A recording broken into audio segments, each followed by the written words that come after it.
নমস্কাৰ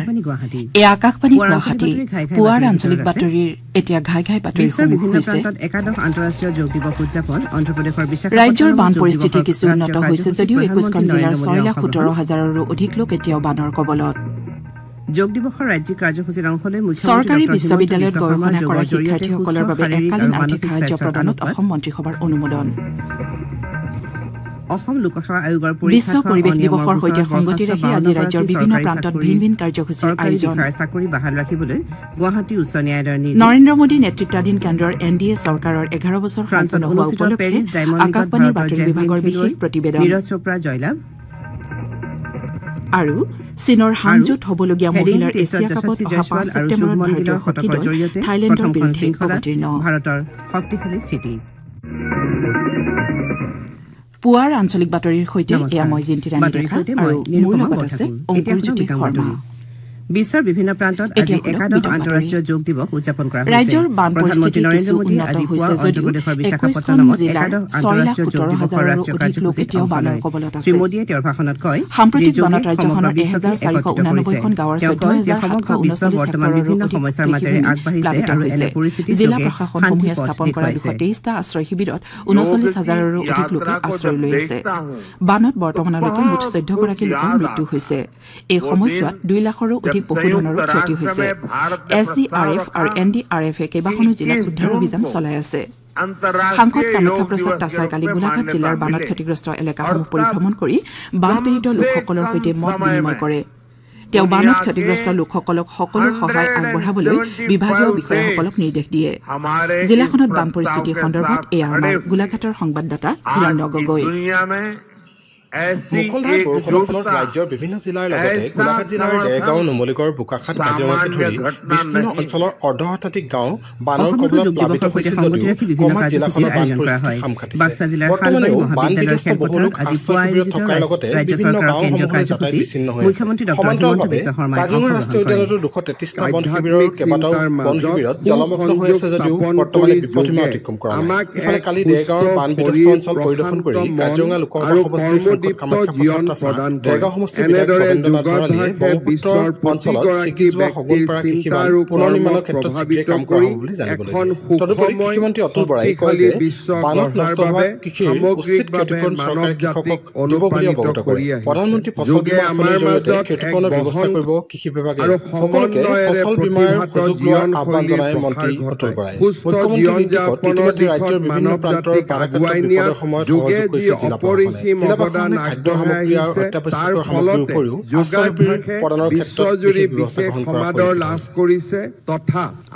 বান পৰিস্থিতিৰ বুজ ল'বলৈ কংগ্ৰেছ দলৰ ৰাজ্যিক সভাপতি তথা সাংসদ গৌৰৱ গগৈয়ে কালি কাছাৰত দুদিনীয়া কাৰ্যসূচীত উপস্থিত হয় তেওঁ শিলচৰ শিৱবাৰী ৰোডৰ চিমকিং জম পৰিদৰ্শন কৰি যাত্ৰাপুৰ বনিৰগ্ৰাম আৰু কাঠিগড়াৰ সিদ্ধেশ্বৰত বান পৰিস্থিতিৰ বুজ লয় তেওঁ বিভিন্ন বান শিবিৰত আশ্ৰয় লৈ থকা লোকসকলৰ সৈতেও মত বিনিময় কৰে বিগত দিনকেইটাত বৰষুণ দিয়া নাই যদিও শিলচৰ আৰু শ্ৰীভূমিৰ মাজৰ যোগাযোগ বিচ্ছিন্ন হৈ আছে বুলি আমাৰ শিলচৰৰ সংবাদদাতাই জানিবলৈ দিছে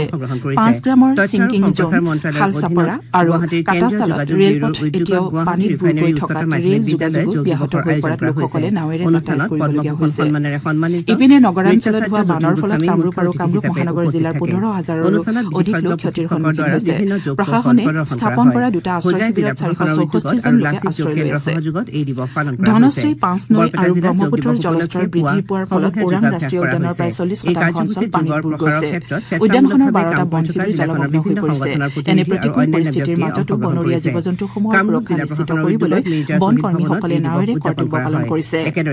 গোৱালপাৰা জিলাৰ বল্লাগাঁৱত কালি সন্ধিয়া পানীত পৰি এটি শিশুকে ধৰি দুগৰাকী কিশোৰীৰ মৃত্যু হয় আমাৰ সংবাদদাতাই জনোৱা মতে কালি সন্ধিয়া একেটা পৰিয়ালৰ 3গৰাকী কন্যাই পথাৰত মাছ মাৰিবলৈ যোৱাৰ সময়ত পানীৰে পৰিপূৰ্ণ দ গাঁতত সোমাই পৰে পাছত অঞ্চলটোৰ লোকে তিনিওৰে মৃতদেহ উদ্ধাৰ কৰি মৰণোত্তৰ পৰীক্ষাৰ বাবে প্ৰেৰণ কৰে আবেদনৰ শুনানি লৈ পূৰ্বৰ এজনীয়া অসম মন্ত্ৰীসভাই চৰকাৰী বিশ্ববিদ্যালয়ত গৱেষণা কৰা শিক্ষাৰ্থীসকলৰ বাবে মুখ্যমন্ত্ৰীৰ জীৱন অনুপ্ৰেৰণা আঁচনি অনুমোদন দিছে এই আঁচনিৰ অধীনত কেন্দ্ৰীয় বা ৰাজ্যিক বিশ্ববিদ্যালয়ৰ গৱেষকসকলক 25,000 টকাকৈ আৰু দিব্যাংগ গৱেষকসকলক 40,000 টকাকৈ এককালীন সাহায্য আগবঢ়োৱা হ'ব দিছপুৰত কালি অনুষ্ঠিত মন্ত্ৰীসভাৰ বৈঠকৰ পাছত মুখ্যমন্ত্ৰী ডক্টৰ হিমন্ত বিশ্ব শৰ্মাই এই বিষয়ে প্ৰকাশ কৰে মন্ত্ৰীসভাই ডিমা হাছাও জিলাৰ 5টা পথ ৰাষ্ট্ৰীয় ঘাইপথলৈ উন্নীত কৰাৰ সিদ্ধান্ত লয় বান পৰিস্থিতি সুস্থিৰ হোৱাৰ পাছতে 77 কিলোমিটাৰ দৈৰ্ঘ্যৰ এই 5টা পথত ৰাষ্ট্ৰীয় ঘাইপথলৈ উন্নীত কৰাৰ কাম আৰম্ভ কৰা হ'ব। ইয়াৰ বাবে ৩,৮৭৫ কোটি টকাৰ অনুমোদন দিয়া হৈছে আৰু ইয়াৰে ৮০% ব্যয় কেন্দ্ৰীয় চৰকাৰে বহন কৰিব। বৈঠকত কনকলতা বিশ্ববিদ্যালয়ৰ নিৰ্মাণৰ বাবে 400 কোটি টকাৰ আবণ্টনত অনুমোদন জনোৱা হয়। বিশ্ববিদ্যালয়খন নিৰ্মাণৰ সময়ত ভূমি অধিগ্ৰহণ কৰা পৰিয়ালসমূহৰ সদস্যক বিশ্ববিদ্যালয়ৰ চৌহদত স্থায়ী সংস্থাপন দিয়া হ'ব বুলি মুখ্যমন্ত্ৰী ডক্টৰ শৰ্মাই জনোৱা আবেদন কেবিনেটে প্ৰায় 400 কোটি টকা ব্যয়েৰে শ্বহীদ কনকলতা বিশ্ববিদ্যালয় নিৰ্মাণৰ বাবে মঞ্জুৰি কৰে আৰু এই বিশ্ববিদ্যালয়খন আমাৰ গহপুৰৰ ভোলাগুৰি চাহ বাগিচাত হ'ব। বিশ্ববিদ্যালয়খন নিৰ্মাণ কৰিবলৈ যাওঁতে যিসকল চাহ জনগোষ্ঠীৰ লোকৰ মাটি বাৰী আমি ল'ব লাগিব, তেওঁলোকক বিশ্ববিদ্যালয়ে চৌহদতে স্থায়ী মাটি বাৰী আবণ্টন কৰা হ'ব। বিশ্ববিদ্যালয়ৰ চতুৰ্থ আৰু তৃতীয় বৰ্গৰ পদত তেওঁলোকক অগ্ৰাধিকাৰ দিয়া হ'ব আৰু তেওঁলোকক VRS ভলেণ্টিয়াৰী যিটো ৰিটায়াৰমেণ্ট বুলি কয়, সেই সম্পূৰ্ণ তেওঁলোকক VRSৰ বাবে প্ৰাপ্য মজুৰি দিয়া হ'ব। এই বিষয়ে মই ইতিমধ্যে তেখেতসকলৰ লগত কথা পাতিছিলো আৰু তেখেতসকলেও সম্পূৰ্ণ আনন্দৰে সন্মতি প্ৰকাশ কৰিছে। আজি বিশ্ব পৰিৱেশ দিৱস। পৃথিৱী আৰু প্ৰকৃতিৰ সুৰক্ষাৰ হকে ইতিবাচক পৰিৱেশিক কাৰ্যসূচী গ্ৰহণৰ ক্ষেত্ৰত সমগ্ৰ বিশ্বতে সজাগতা বৃদ্ধিৰ লক্ষ্যৰে প্ৰতি বছৰে 5 জুনত এই দিৱস পালন কৰা হয়। এই বছৰৰ বিশ্ব পৰিৱেশ দিৱসৰ বিষয়বস্তু হৈছে প্লাষ্টিক প্ৰদূষণ ৰোধ কৰা। বিশ্ব পৰিৱেশ দিৱস উপলক্ষে কেন্দ্ৰীয় গৃহ নিৰ্মাণ আৰু নগৰ পৰিক্ৰমা মন্ত্ৰালয়ৰ উদ্যোগত আজি দেশজুৰি গছপুলি ৰোপণ কাৰ্যসূচী আয়োজন কৰা হৈছে। অসমতো অটল নগৰীয়া উজ্জীৱিতকৰণ আৰু ৰূপান্তৰণ অভিযান অৰ্থাৎ অমৃত আৰু ৰাষ্ট্ৰীয় নগৰীয়া জীৱিকা অভিযানৰ অধীনত কাৰ্যসূচী অনুষ্ঠিত হৈছে। এই অভিযানৰ প্ৰথম পৰ্যায়ত ইতিমধ্যে কাৰ্যসূচী লোৱা হৈছে আৰু আজিৰ পৰা অহা 31 আগষ্টলৈ দ্বিতীয় পৰ্যায়ৰ কাৰ্যসূচী লোৱা হ'ব। গুৱাহাটীৰ শ্ৰীমন্ত শংকৰদেৱ কলাক্ষেত্ৰত আজি বিশ্ব পৰিৱেশ দিৱসৰ বিশেষ কাৰ্যসূচী অনুষ্ঠিত হ'ব। অনুষ্ঠানত মুখ্যমন্ত্ৰী ডক্টৰ হিমন্ত বিশ্ব শৰ্মা মুখ্য অতিথি হিচাপে উপস্থিত থকাৰ লগতে পৰিৱেশ বন আৰু জলবায়ু পৰিৱৰ্তন মন্ত্ৰী চন্দ্ৰমোহন পাটোৱাৰী উপস্থিত থাকিব। পৰিৱেশ দিৱস উপলক্ষে ৰাজ্যৰ বিভিন্ন প্ৰান্তত অন্যান্য সজাগতামূলক কাৰ্যসূচী অনুষ্ঠিত হৈছে। এই উপলক্ষে বিদ্যালয়সমূহত বিশেষ অনুষ্ঠানৰ আয়োজন কৰা হৈছে। এই দিৱসৰ লগত সংগতি ৰাখি এক পেড় মা কে নাম কাৰ্যসূচীৰ দ্বিতীয় পৰ্যায়ৰ অধীনত বিদ্যালয়সমূহত গছপুলি ৰোপণ কৰা হৈছে। অহা 30 ছেপ্টেম্বৰলৈকে চলিবলগীয়া এই কাৰ্যসূচীৰ অধীনত প্ৰতিখন বিদ্যালয়ে কমেও 70টাকৈ গছপুলি ৰোপণ কৰিব লাগিব। অসম প্ৰদূষণ নিয়ন্ত্ৰণ পৰিষদৰ উদ্যোগত বিশ্ব পৰিৱেশ দিৱস পালন কৰা হৈছে। প্লাষ্টিক আৱৰ্জনাৰ সুব্যৱস্থাপনা নিশ্চিতকৰণৰ দিশত অসম প্ৰদূষণ নিয়ন্ত্ৰণ পৰিষদে গুৱাহাটী বিশ্ববিদ্যালয়, ডিব্ৰুগড় বিশ্ববিদ্যালয়, বিশ্বনাথ মহাবিদ্যালয়, ধেমাজি মহাবিদ্যালয়, টিহু মহাবিদ্যালয়, BHB মহাবিদ্যালয় আৰু অইল ইণ্ডিয়াকে ধৰি কেইবাখনো মহাবিদ্যালয় আৰু বেচৰকাৰী প্ৰতিষ্ঠানৰ সৈতে জনসজাগতামূলক কাৰ্যসূচী ৰূপায়ণ কৰি আহিছে। পৰিষদৰ অধীনত ৰাজ্যত বৰ্তমানলৈকে 24টা প্লাষ্টিক আৱৰ্জনাৰ ব্যৱহাৰ ভিত্তিক উদ্যোগৰ পঞ্জীয়ন কৰা হৈছে। বিশ্ব পৰিৱেশ দিৱস উপলক্ষে আজি বৃহত্তৰ তিনিচুকীয়া সাংবাদিক সন্থা, জাৰ্ণালিষ্ট ইউনিয়ন অৱ আছামৰ তিনিচুকীয়া জিলা সমিতিৰ উদ্যোগত আৰু আৰক্ষীৰ সহযোগত নগৰখনৰ প্ৰতিটো চৰকাৰী কাৰ্যালয় আৰু মহাবিদ্যালয় চৌহদত গছপুলি ৰোপণ কাৰ্যসূচী গ্ৰহণ কৰা হৈছে। বিশ্ব পৰিৱেশ দিৱস উপলক্ষে আকাশবাণী গুৱাহাটীৰ উদ্যোগত আজি PM শ্ৰী দমদমা উচ্চতৰ মাধ্যমিক বিদ্যালয়ৰ সহযোগত বিদ্যালয়খনৰ প্ৰাংগণত দিনৰ 11 বজাত গছপুলি ৰোপণ আৰু পৰিৱেশ সজাগতা সম্পৰ্কীয় বিশেষ অনুষ্ঠানৰ আয়োজন কৰা হৈছে। এই উপলক্ষে বিদ্যালয়খনৰ পঞ্চমৰ পৰা অষ্টম শ্ৰেণীৰ ছাত্ৰ ছাত্ৰীৰ মাজত পৰিৱেশ সজাগতা আৰু প্লাষ্টিক প্ৰদূষণ ৰোধ সম্পৰ্কে ছবি অঁকা প্ৰতিযোগিতা অনুষ্ঠিত হ'ব। লেখক কেৰিয়াৰ পৰামৰ্শদাতা শৈলেন বৈশ্যৰ পৰিচালনাত নৱমৰ পৰা দ্বাদশ শ্ৰেণীৰ ছাত্ৰ ছাত্ৰীৰ মাজত পৰিৱেশ সম্পৰ্কীয় কুইজ প্ৰতিযোগিতা অনুষ্ঠিত হ'ব। আকাশবাণী গুৱাহাটীয়ে আজি দিনৰ 11:15 পৰা এই অনুষ্ঠান পোনপটীয়াকৈ প্ৰচাৰ কৰিব। বিশ্ব পৰিৱেশ দিৱস উপলক্ষে ধেমাজিৰ মাছখোৱা বেঙেনাগড়া গাঁৱৰ ৰাইজে আজি পুৱাই অসম মালা পথৰ দুয়োকাষে গছপুলি ৰোপণ কাৰ্যসূচী ৰূপায়ণ কৰে। পৰিকল্পিতভাৱে ৰোপণ কৰা গছপুলিসমূহ বেৰা দি ইয়াক সংৰক্ষণৰো ব্যৱস্থা কৰা হৈছে। ডিব্ৰুগড় জিলাত বিশ্ব পৰিৱেশ দিৱসৰ কাৰ্যসূচী সন্দৰ্ভত এয়া আমাৰ সংবাদদাতা যাদৱ গগৈ। আকাশবাণী গুৱাহাটীয়ে ৭৭ বছৰৰ ইতিহাসত এয়াই প্ৰথমবাৰৰ বাবে গুৱাহাটীৰ বাহিৰত প্ৰতিষ্ঠা দিৱসৰ কাৰ্যসূচী আয়োজন কৰা হয়। বিশ্বৰ বিভিন্ন প্ৰান্তৰ দৰে ৰাজ্যখনৰ দ্বিতীয় ৰাজধানী ডিব্ৰুগড় জিলাতো বিভিন্ন কাৰ্যসূচী আজি বিশ্ব পৰিৱেশ দিৱস পালন কৰিছে। প্লাষ্টিক প্ৰদূষণৰ ৰোধৰ ক্ষেত্ৰত জনসাধাৰণক সজাগ কৰি তোলাই হ'ল এইবাৰৰ পৰিৱেশ দিৱসৰ মূল মন্ত্ৰ। বিশ্ব পৰিৱেশ দিৱসৰ উপলক্ষে ডিব্ৰুগড় জিলাৰ আটাইবোৰ শিক্ষানুষ্ঠানৰ লগতে দল সংগঠন, অনুষ্ঠান প্ৰতিষ্ঠানে আজি বিভিন্ন কাৰ্যসূচীয়ে এই পৰিৱেশ দিৱস উদযাপন কৰিছে গছপুলি ৰোপণ পৰিৱেশ সংৰক্ষণৰ বাবে সজাগ কৰি তুলিবলৈ সজাগতামূলক সভা অনুষ্ঠিত কৰিছে ডিব্ৰুগড়ৰ এখন আগশাৰী শিক্ষানুষ্ঠান স্বায়ত্তশাসিত কানন মহাবিদ্যালয়ত এইবাৰ পৰিৱেশ দিৱস এক ব্যক্তিক্ৰমী কাৰ্যসূচীয়ে ৰূপায়ণ কৰি প্ৰধানমন্ত্ৰী নৰেন্দ্ৰ মোদী নেতৃত্বাধীন কেন্দ্ৰৰ এনডিএ চৰকাৰে 11 বছৰ সম্পূৰ্ণ কৰিবলৈ লৈছে সেৱা সুশাসন আৰু গৰীব কল্যাণৰ লক্ষ্যৰে অনুপ্ৰাণিত হৈ ভাৰতে বিগত দশকত উল্লেখনীয় ৰূপান্তৰ সাধন কৰিছে আকাশবাণীৰ বাতৰি বিভাগৰ দ্বাৰা প্ৰধানমন্ত্ৰী নৰেন্দ্ৰ মোদী নেতৃত্বাধীন কেন্দ্ৰীয় চৰকাৰে যোৱা 11টা বছৰত গ্ৰহণ কৰা পদক্ষেপ সন্দৰ্ভত আলোকপাত কৰিবলৈ প্ৰয়াস কৰা হৈছে আজি দেশৰ ভৱিষ্যত প্ৰজন্মৰ উত্তৰণৰ মূল চাবিকাঠি শিক্ষা আৰু ক্ৰীড়া সন্দৰ্ভত আলোকপাত কৰিবলৈ বিচৰা হৈছে ভাৰত এনে এখন দেশ য'ত মুঠ জনসংখ্যাৰ 2/3 35 বছৰ অনুৰ্ধ আৰু যুৱ প্ৰজন্মই ভাৰতৰ ভৱিষ্যত নিৰ্ণায়ক হ'ব কেন্দ্ৰীয় চৰকাৰে এই নতুন প্ৰজন্মৰ সৰ্বাংগীন উন্নয়নৰ বাবে শিক্ষা আৰু ক্ৰীড়াৰ মাধ্যমেৰে ভেটি নিৰ্মাণৰ প্ৰয়াস কৰিছে 2020 চনৰ ৰাষ্ট্ৰীয় শিক্ষানীতিৰ অধীনত চৰকাৰে 2030 চনৰ ভিতৰত প্ৰাক বিশ্ববিদ্যালয়ৰ পৰা মাধ্যমিক পৰ্যায়লৈকে 100% ছাত্ৰ-ছাত্ৰীৰ নামভৰ্তি নিশ্চিত কৰাৰ লক্ষ্য লোৱা হৈছে একেদৰে 2035 চনৰ ভিতৰত উচ্চ শিক্ষাত কমেও 50% ছাত্ৰ-ছাত্ৰীৰ পঞ্জীয়নৰ লক্ষ্য স্থিৰ কৰা হৈছে 2014 চনৰ পৰা আইআইটি আইআইএম এইমছকে ধৰি বিভিন্ন উচ্চ শিক্ষানুষ্ঠানৰ সংখ্যা পূৰ্বৰ 51,000ৰ পৰা 70,000লৈ বৃদ্ধি পাইছে পিএমশ্ৰী যোজনাৰ অধীনত গুণগত মানসম্পন্ন শিক্ষা প্ৰদানৰ লক্ষ্যৰে 14,500খন বিদ্যালয় উন্নীতকৰণ কৰা হৈছে প্ৰথম পৃষ্ঠাত গুৰুত্ব সহকাৰে মুখ্যমন্ত্ৰী ডক্টৰ হিমন্ত বিশ্ব শৰ্মাই উত্তৰ গুৱাহাটীত আজি লাভলীনা বক্সিং একাডেমী উদ্বোধন কৰিব আন্তঃৰাষ্ট্ৰীয় বক্সিং খেলুৱৈ তথা অলিম্পিকত পদক লাভ কৰা লাভলীনা বৰগোহাঁইৰ উদ্যোগত এই বক্সিং একাডেমীখন স্থাপন কৰা হৈছে 2026ৰ বাবে বৃহৎ পুঁজি আপোনালোকৰ বাবে তেওঁলোকৰ কণ্ঠ হয়তো সুপৰিচিত কিন্তু আকাশবাণীৰ বাতৰি কক্ষৰ বাহিৰতো তেওঁলোকৰ এটা নিজস্ব পৰিচয় আছে এনে কেইগৰাকীমান বাতৰি পঢ়োতাৰ ভিন্ন পৰিচয় আগবঢ়োৱা হ'ব আকাশবাণী গুৱাহাটী কেন্দ্ৰৰ বাতৰি বিভাগৰ অহা 7 জুনৰ নিশা 8:02 দৃষ্টিপাত অনুষ্ঠানত আকাশবাণী বাতৰি বিভাগৰ মুৰব্বী ৰাজীৱ লোচন বৰঠাকুৰৰ সৈতে এই অনুষ্ঠানত অন্তৰংগ আলাপত ভাগ ল'ব আকাশবাণী গুৱাহাটীৰ 3গৰাকী বাতৰি পৰিৱেশিকাই চীনৰ হাংজত হ'বলগীয়া মহিলাৰ এছিয়া কাপত অহা 5 ছেপ্টেম্বৰত ভাৰতীয় হকী দল থাইলেণ্ডৰ বিৰুদ্ধে অৱতীৰ্ণ হ'ব প্ৰতিযোগিতাত জাপান থাইলেণ্ড আৰু ছিংগাপুৰৰ সৈতে ভাৰত পুল বিত আছে যোৱাবাৰৰ প্ৰতিযোগিতাত ব্ৰঞ্জৰ পদক জয় কৰা ভাৰতে এইবাৰৰ খিতাপ জয়ৰ যুঁজত অৱতীৰ্ণ হ'ব শ্ৰোতাসকলে বাতৰি শুনিছে আকাশবাণী গুৱাহাটী কেন্দ্ৰৰ পৰা কালি সন্ধিয়া নিৰ্গমন দি আছাম ট্ৰিবিউন কাকতে ইউএছ এক্সপাৰ্টছ এতিয়া শুনক আজি গুৱাহাটীৰ পৰা প্ৰকাশিত দৈনিক কাকতসমূহৰ প্ৰথম পৃষ্ঠাৰ বাতৰিৰ শিৰোনাম অংকুৰজ্যোতি শৰ্মাৰ পৰা বিগত এমাহত ৰাজ্যত হঠাৎ 5,000ৰ কৰ্ণাটকৰ বেংগালুৰুত সদ্য সমাপ্ত আইপিএলৰ বিজয়ী দল ৰয়েল চেলেঞ্জাৰ্ছ বেংগালুৰুৰ বিজয় উৎসৱত কালি পদপিষ্ট হৈ 11জন লোক নিহত আৰু বহুকেইজন লোক আহত হয় এই বাতৰিটো গুৱাহাটীৰ পৰা আজি প্ৰকাশিত প্ৰায় আটাইকেইখন কাকতে প্ৰথম পৃষ্ঠাত আলোকচিত্ৰসহ প্ৰকাশ কৰিছে জাতিভিত্তিক তথ্য সামৰি দেশৰ পৰৱৰ্তী লোকপিয়ল 2027 চনৰ 1 মাৰ্চৰ পৰা আৰম্ভ হ'ব এই বাতৰিটো প্ৰায় আটাইকেইখন কাকতে গুৰুত্ব সহকাৰে প্ৰথম পৃষ্ঠাত স্থান দিছে কালি অনুষ্ঠিত ৰাজ্যিক মন্ত্ৰীসভাৰ বৈঠকত গ্ৰহণ কৰা সিদ্ধান্তসমূহ প্ৰায় আটাইকেইখন কাকতে প্ৰথম পৃষ্ঠাত প্ৰকাশ কৰিছে ভাৰতৰ বিৰুদ্ধে আঞ্চলিক বতৰ বিজ্ঞান কেন্দ্ৰই ডেভেলপমেণ্ট বেংকৰ পৰা পাকিস্তানে 6,000 কোটি টকা সাহায্য লাভ কৰিব মণিপুৰ মিজোৰাম ত্ৰিপুৰা নাগালেণ্ড আৰু মেঘালয় ঠাই বিশেষে ট্ৰাম্পৰ কূটনীতিত অসন্তুষ্ট হৈ দলে দলে বিজ্ঞানী আমেৰিকা বতৰ বিজ্ঞান কেন্দ্ৰই আগলি কাকতে প্ৰথম পৃষ্ঠাত প্ৰকাশ কৰিছে কৰাৰ পূৰ্বে প্ৰধান বাতৰিকেইটা আকৌ এবাৰ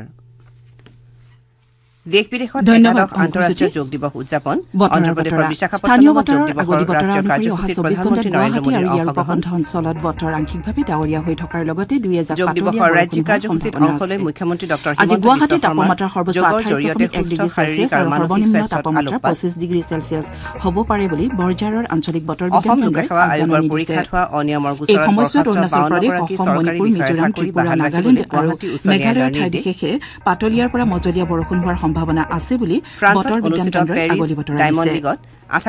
গুৱাহাটীৰ চাৰ্ভে নিবাসী তথা অৰুণাচল প্ৰদেশ চৰকাৰৰ উদ্যোগ বিভাগৰ অৱসৰপ্ৰাপ্ত সহকাৰী সঞ্চালক পৱন চাংকাকতিৰ যোৱা নিশা এখন ব্যক্তিগত মৃত্যুৰ সময়ত তেওঁৰ বয়স হৈছে 84 বছৰ শক্তিশালী স্থিতি বাতৰি শেষ কৰাৰ পূৰ্বে ঘাই ঘাই বাতৰি হ'ব আকৌ এবাৰ পুৱাৰ আঞ্চলিক বাতৰি ইমানেই ৰাজ্যৰ বান পৰিস্থিতি কিছু উন্নত হৈছে যদিও 21খন জিলাৰ 6,17,000ৰো অধিক লোক এতিয়াও বানৰ কবলত বিশ্ব পৰিৱেশ দিৱসৰ সৈতে সংগতি ৰাখি আজি ৰাজ্যৰ বিভিন্ন প্ৰান্তত ভিন ভিন কাৰ্যসূচীৰ আয়োজন নৰেন্দ্ৰ মোদী নেতৃত্বাধীন কেন্দ্ৰৰ এনডিএ চৰকাৰৰ 11 বছৰ সম্পূৰ্ণ হোৱা উপলক্ষে আকাশবাণীৰ বাতৰি বিভাগৰ বিশেষ প্ৰতিবেদন আৰু চীনৰ হাংজত হ'বলগীয়া মহিলাৰ এছিয়া কাপত অহা 5 ছেপ্টেম্বৰত ভাৰতীয় হকী দল থাইলেণ্ডৰ বিৰুদ্ধে অৱতীৰ্ণ নমস্কাৰ শ্ৰোতাসকল, জিলাৰ ৰেহৰূপত আজি আপোনালোকক লৈ যাবলৈ ওলাইছো দৰং জিলাখনৰ সদৰ মংগলদৈত আপোনালোকলৈ অপেক্ষা কৰিছে আমাৰ সংবাদদাতা ময়ূখ গোস্বামীয়ে। এখন জিলাৰ স্বাস্থ্য বিভাগৰ হৃদপিণ্ড স্বৰূপ জিলা যুটীয়া স্বাস্থ্য সেৱা সঞ্চালকৰ কাৰ্যালয়, কিন্তু দৰং জিলাৰ এই গুৰুত্বপূৰ্ণ বিভাগটো প্ৰায় ঠিকনাবিহীন হ'বলগীয়া অৱস্থা হৈছে। দৰঙৰ ৰাইজে এই সন্দৰ্ভত কি বিচাৰিছে সেয়া জানিবলৈ আমি আমাৰ সংবাদদাতা ময়ূখ গোস্বামীৰ ওচৰলৈ যাওঁ। জিলাৰ ৰেহৰূপ।